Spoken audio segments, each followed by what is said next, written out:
Demak, barchaga assalomu alaykum.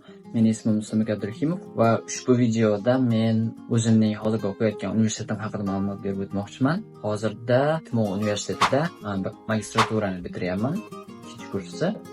Va xudo xohlasa o'qishim tugaydi bu yozda va shu sababli ham men aynan mana shu universitetda o'qigan 2 yilligim haqida qisqacha xulosa qilib video qilmoqchiman va sizga ham haqida aytib bermoqchiman.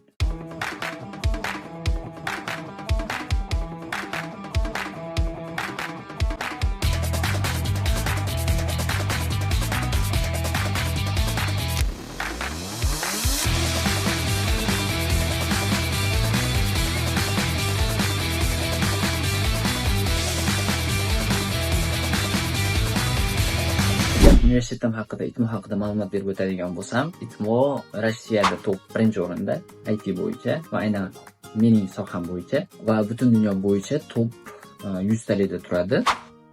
Aynan mening soham bo'yicha AI, ya'ni sun'iy intellekt, machine learning, big data, data analysis and so on.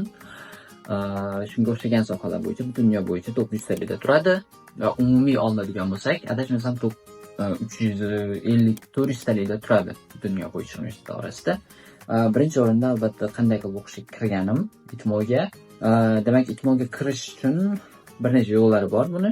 Birinchisi albatta imtihon topshirib kirish mumkin. Bu bakalavr, magistratura uchun ham amal qiladi. Ikkinchi yo'li bu portfolio orqali, ya'ni siz bakalavr erishgan yoki bo'lmasa bakalavrgacha bo'lgan erishgan barcha yutuqlaringizni jamlaysiz, bitta portfolio qilasiz, dokumentlarni yig'asiz va topshirasiz.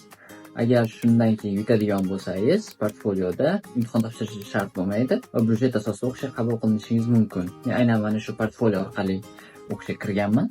Va yana uchinchisi, adashmasam olimpiada orqali ham kirish mumkin.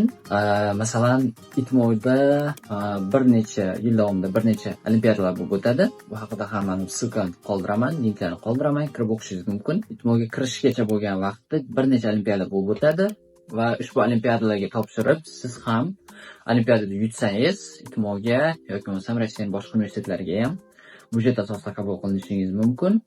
Va bundan tashqari yana bitta yo'li bu davlat grant asosida, ya'ni Rossiya hukumati aynan talabalar uchun alohida grant tashkil qiladi har yili va ushbu grantda ITMOni tanlagan holatda saralab oladi. Undan keyin intervyuga o'tasiz, undan keyin intervyudan o'tgandan keyin o'sha universitetni tanlagan universitetlaringiz asosida o'rinlarga, ya'ni grant asosida kirishingiz mumkin.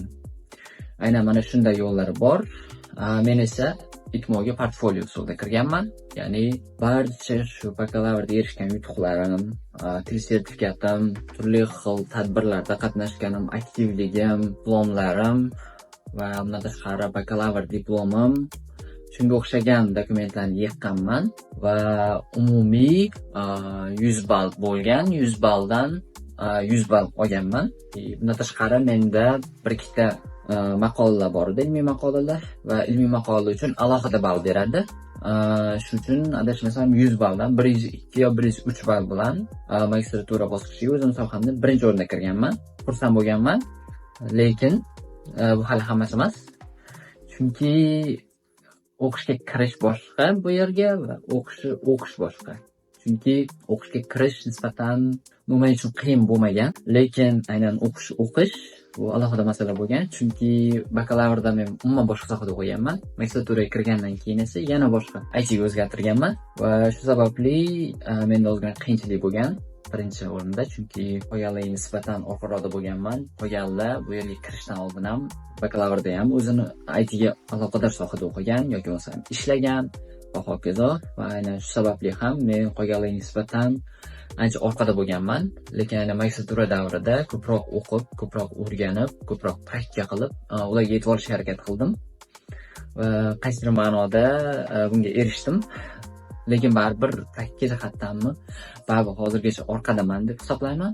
Va lekin hali o'rganishni to'xtaganim yo'q va yana ham o'zimni bilimlarimni yana ham chuqurlashtirib boryapman. Demak, universitetga qanday qilib kirganim haqida ma'lumot berib o'tdim va qisman bo'lsa ham universitetga o'qish haqida ma'lumot berdim. Va shuning bilan bugungi videomiz o'z nihoyasiga yetdi. Xudo xolasa keyingi videolarda endi modaga o'qish haqida kengroq ma'lumot berib o'tishga harakat qilaman. Umid qilamanki, ushbu video sizga foydali bo'ldi. Agar qanaqadir savollar bo'lsa, topshirmoqchi bo'lsangiz, bu video tagida ssilkani qoldiraman. Telegram, Instagramga va bemalol kirib savollaringizni berishingiz mumkin. Xudo xolasa qo'ldan kelgancha yordam beraman.